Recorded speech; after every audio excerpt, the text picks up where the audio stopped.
ابھی یہاں D J ہرلی کے واقعے کے بعد اب تک 30 پر 8 نوجوان جیل کی سلاخوں کے پیچھے پڑے ہوئے ہیں۔ ہر دن ان کی بیویاں، ان کی مائیں، ان کی بیٹیاں لگاتار مجھے فون کر کے پوچھتی ہیں کہ میرا شوہر کب آئے گا، میرا بیٹا کب آئے گا، میرا بھائی کب آئے گا۔ جی ہاں، ہمارے پاس کیا جواب ہوگا؟ ہمارے پاس اتنا اختیار نہیں ہے کہ جائیں پکڑ کے لا کے چھوڑ دیں۔ حضرت کیا ہوا ہمارا، کب باہر آئیں گے؟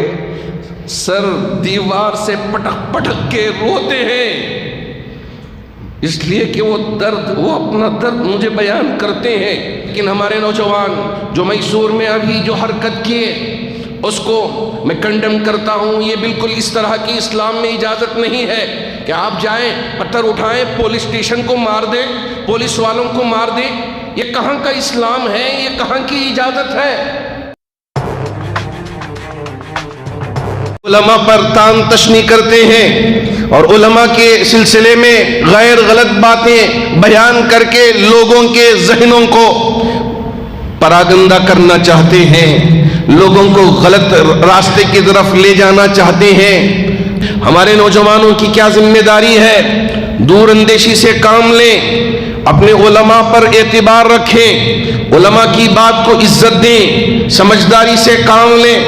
ابھی یہاں ڈی جے ہرلی کے واقعے کے بعد اب تک 30 پر 8 نوجوان جیل کی سلاخوں کے پیچھے پڑے ہوئے ہیں۔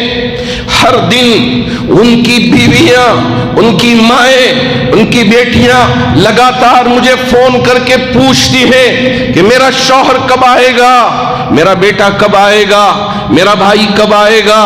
جی ہاں، ہمارے پاس کیا جواب ہوگا؟ ہمارے پاس اتنا اختیار نہیں ہے کہ جائیں پکڑ کے لا کے چھوڑ دیں۔ ہمیں یہ اختیار نہیں دیا گیا۔ قانون ہے اور کچھ چیزیں ہیں، کچھ پابندیاں ہیں، اس کے مطابق ہم کو چلنا پڑتا ہے۔ کوششیں ہو رہی ہیں، اس کے باوجود کامیابی نہیں مل رہی ہے۔ مختلف طریقے سے مختلف راستوں پہ عمل کر کے ہمارے وکلاء حضرات، ہمارے دانشوران، ہمارے سیاسی قائدین، ہمارے اکابر علماء پوری فکر کے ساتھ کوشش کرنے کے باوجود، جسے ہم اور آپ یہاں کھلے طور پہ بیان نہیں کر سکتے، یہ ساری کوششیں کرنے کے باوجود وہ ابھی تک باہر نہیں آئے، اندر بیٹھے انتظار کر رہے ہیں۔ وہاں سے کبھی فون کر کے پوچھ لیتے ہیں حضرت کیا ہوا ہمارا، کب باہر آئیں گے؟ سر دیوار سے پٹک پٹک کے روتے ہیں، اس لیے کہ وہ اپنا درد مجھے بیان کرتے ہیں۔ اللہ نے ہمارے لیے ایک آزادی دی ہے، ہم کو اس کا احساس نہیں ہے۔ اندر بیٹھنے والے جو دیواروں سے سر پٹک پٹک کے روتے ہیں اور رات کی تنہائی میں اٹھ کے تڑپتے ہیں، بلکتے ہیں اور پوچھتے ہیں کہ کب ہم کو یہاں سے چھٹکارا ملے گا، کب ہم یہاں سے آزاد ہوں گے۔ لیکن ہمارے نوجوان جو میسور میں ابھی جو حرکت کیے اس کو میں کنڈم کرتا ہوں۔ یہ بالکل اس طرح کی اسلام میں اجازت نہیں ہے کہ آپ جائیں پتھر اٹھائیں، پولیس اسٹیشن کو مار دیں، پولیس والوں کو مار دیں۔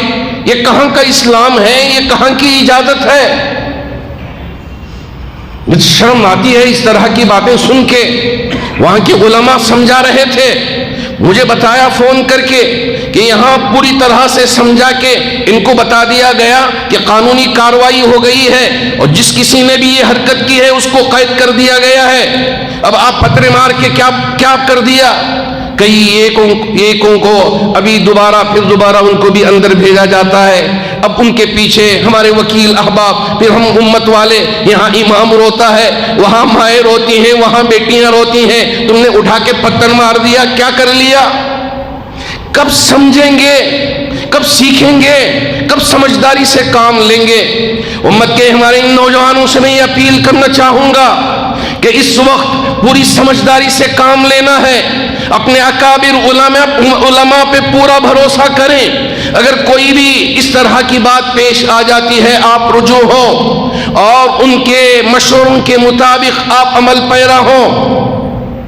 علماء بزدل نہیں ہیں، علماء ڈرپوک نہیں ہیں. آپ یہ نہ سمجھیں کہ علماء ڈرپوک ہیں، علماء بس بزدل ہو گئے ہیں. جب کبھی بھی ہمارے ملک کے اکابر علماء جس بات کے لیے ہمیں کرنے کے لیے بتائیں گے، اس وقت آپ دیکھیں گے نہ کوئی ڈر نہ کوئی خوف. وَلَمْ يَخْشَ إِلَّا اللَّهِ، ڈریں گے تو اللہ کی ذات سے، اللہ کے علاوہ کسی اور سے ہم ڈرنے والے نہیں ہیں. سمجھداری سے کام لینا، دور اندیشی سے کام لینا، حکمت سے کام لینا، یہ بزدلی کی علامت نہیں ہے، یہ بزدلی کی علامت نہیں ہے. وَلَا تَهِنُوا وَلَا تَحْزَنُوا، نہ آپ پریشان ہو نہ آپ غمگین ہو. اب یہاں پولیس اسٹیشن پہ پتھر مار کے سمجھ جاتے ہیں کہ میں نے بڑی بہادری کا کام کر دیا، اب اس کے بعد چھپتے پھرتے رہتے ہیں. اب ہم سے کہتے ہیں کہ ہمارا بچہ نبی کے نام پر جا کے پتھر مارا تھا، اب آپ اسے چھڑوائیں. اگر نہیں چھڑواتے ہیں، دیکھیں علماء کچھ نہیں کر رہے ہیں، علماء خاموش بیٹھے ہیں، کچھ بولتے نہیں ہیں. جب علماء کہتے ہیں تو ان کی بات پر بھروسہ نہیں، ان کی بات پر عمل پیرا ہونا نہیں. اور جب غلط کام کر کے پھنس گئے تو پھر علماء ہی کو دوش دے دیں اور علماء کے سلسلے میں غیر غلط باتیں ہمارے احباب کہنے لگ جائیں. نہ نہ نہ، 4 سال سے زیادہ کا عرصہ ہو گیا ہے، ایک دو دن 3 دن نہیں.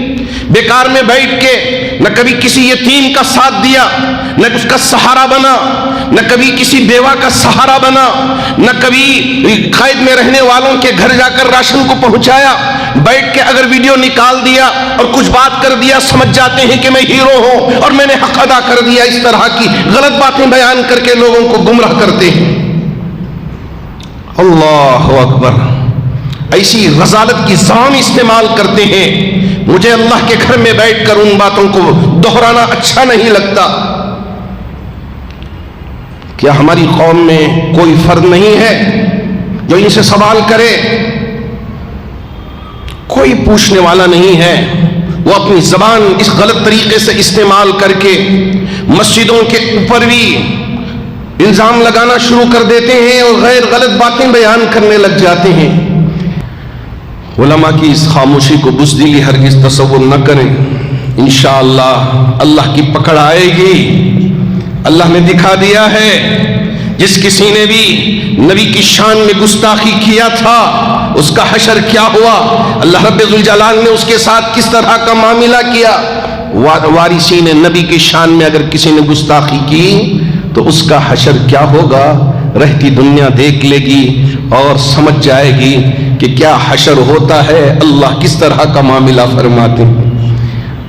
علماء اپنی زبانوں سے یہی کہتے ہیں، وَأُفَوِّضُ أَمْرِي إِلَى اللَّهِ، میں نے اپنے معاملے کو میرے اللہ کے حوالے کر دیا. إِنَّ اللَّهَ بَصِيرٌ بِالْعِبَادِ، اللہ دیکھنے والا ہے اپنے بندوں کو.